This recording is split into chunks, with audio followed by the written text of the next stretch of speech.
Oh good, you're here, and right on time. Hello, my name is Colton McCracken, and today we will be discussing the always enticing subject of carbon sequestration and animal food production. So pull up a chair, sit down, and buckle up for this utterly fantastic, no pun intended, presentation as we walk through the state of our current food system and a potential solution to how we as humans can combat its effects on our environment. So before we get into discussing how carbon sequestration relates to animal food production systems, let's first talk about the current state of the U.S. farming industry. And right now we are seeing a lot less smaller farms than we have in the past. And that is basically because either the operation cannot keep up with the fluctuations in beef prices, or because they cannot handle the amount of labor that is involved in maintaining an operation. And you're also seeing a handful of companies own a majority of the market. And right now, as much as 4 large companies own 80% of the beef that is being slaughtered in the U.S., including companies like Tyson and Cargill. And what this leads to is a term called farming for profit, which basically means that we're trying to grow beef as quick as possible, as large as possible, and get it out to consumers as fast as possible. And this is to meet the demand of our society, basically. And ultimately, this brings about larger, more centralized farming operations in America. And what you'll see because of that, having a lot of animals in one particular area, is a decrease in biodiversity because it's usually just the same animal within that landmass. You're also seeing an increase in chance for disease spread and disease development, and that's mainly because you're having so many animals so close together. And this also leads to the use of antibiotics to help keep the animal healthy. And then because of this limited area for roaming, it basically just degrades the land to nothing but dirt and unusable soil.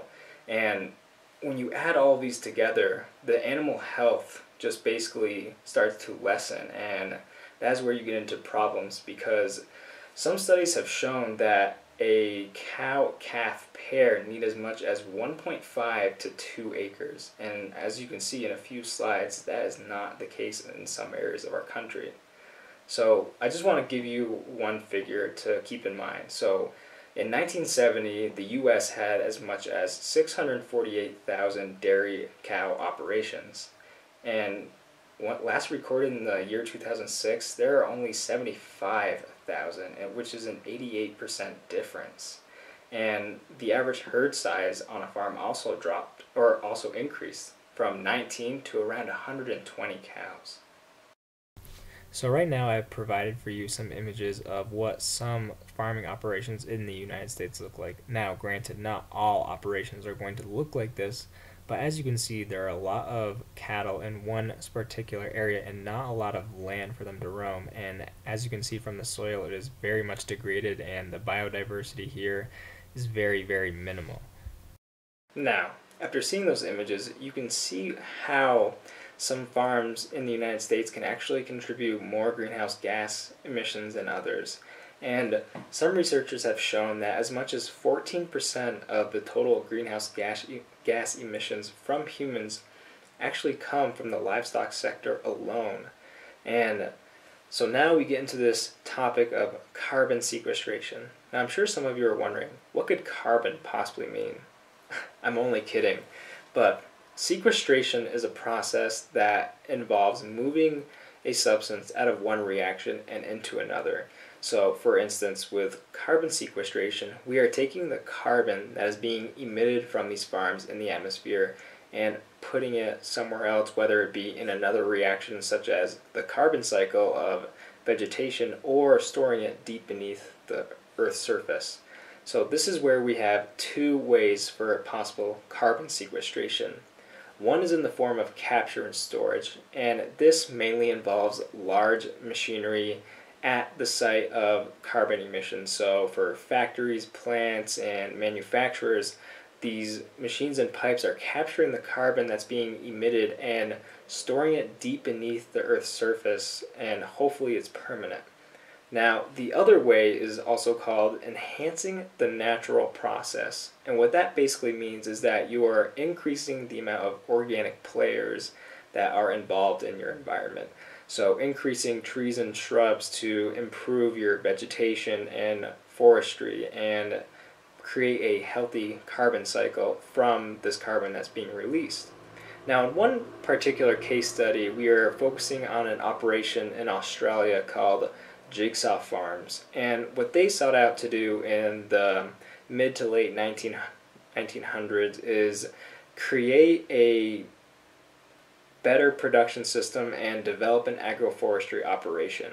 Now, they own around 70,000 total animals, including sheep, lamb, and cows, over 25 square miles, which is roughly the size of Manhattan. So this is a very large operation, and their strategy was to improve their least arable land that could not contribute to soil and vegetation. And what they found in their results were that from from 1997 all the way to the mid 2000s, they were able to develop around 1,200 hectares of land into a revegetated area, and that kind of equates to around 2,900 acres. And what they found with this revegetated area of land is that it improved the biodiversity, which in some studies they have been able to see that a healthy, diverse ecosystem can actually improve the carbon cycle with the different mammals, bird species, and what have you in that area. And then developing these non-pasture areas actually improve productivity rather than increasing their total production just by increasing their stock of animals. And they saw that there was a small 6 to 8% spike in production. And what this helped with was it decreased the chance of diseases developing and spreading.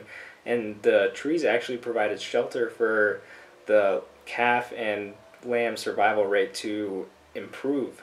And they found that they were able to recycle as much as 70% of the total carbon emissions from their farm. And this includes anything from vehicles, daily operations, and even to that produced by the animal itself. So what you're looking at here is a couple images from the Jigsaw website, and as you can tell, it is vastly different than the farming operations that I showed you earlier. Now, not all farming practices can look like this, but this is a possible potential for what some practices can accomplish through a successful carbon sequestration. And so, with any solution, you're going to see just as many drawbacks as there are positives. So, with consideration to carbon sequestration, some positives may be that you're negating the total amount of carbon emissions that are being produced by a farm. Not only that, but this carbon that's being emitted is actually going towards something rather than just free floating in our atmosphere and contributing to climate change. It's being put back into the earth and being used by trees and shrubs and going towards a healthy carbon cycle.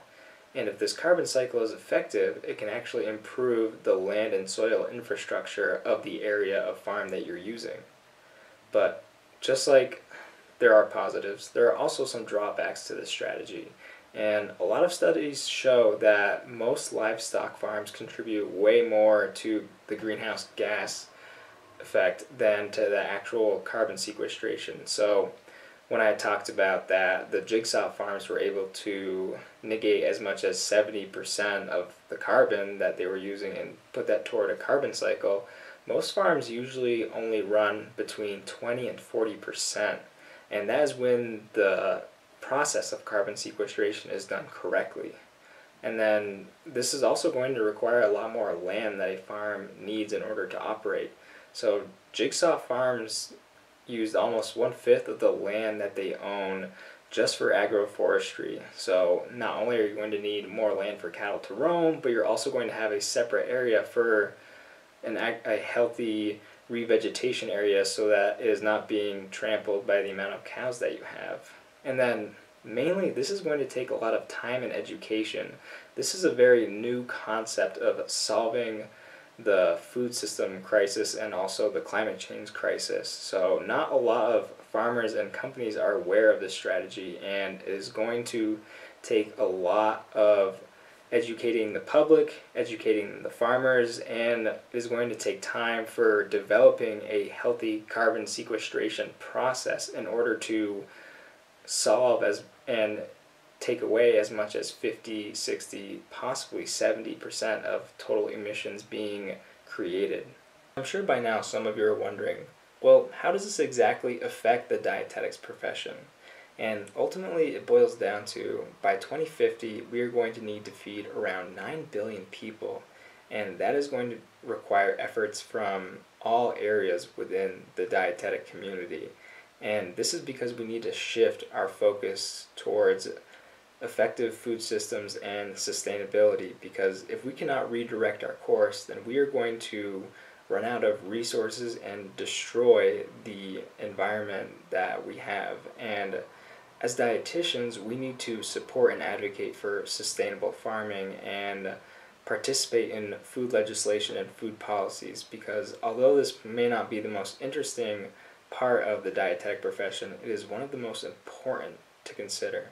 And we also need to keep up to date with USDA news and even bills that come through, especially the Farm Bill, which plays a major role in the farming system in the USA. And ultimately, it boils down to educating communities and farmers as to why we should care about this issue and topic. And it's important not to discourage farmers about their practices, and it's also just as equally important to inform consumers about the choices that they make and the legislations and bills that are being passed through, because ultimately is going to affect them as much as the farmers. So before I leave you tonight, just remember that we are on a very small island in a very big ocean, and it is going to take the efforts of everyone to create a healthy and sustainable food system. Not just consumers, but us food nerds as well. So I bid you adieu and have a wonderful night.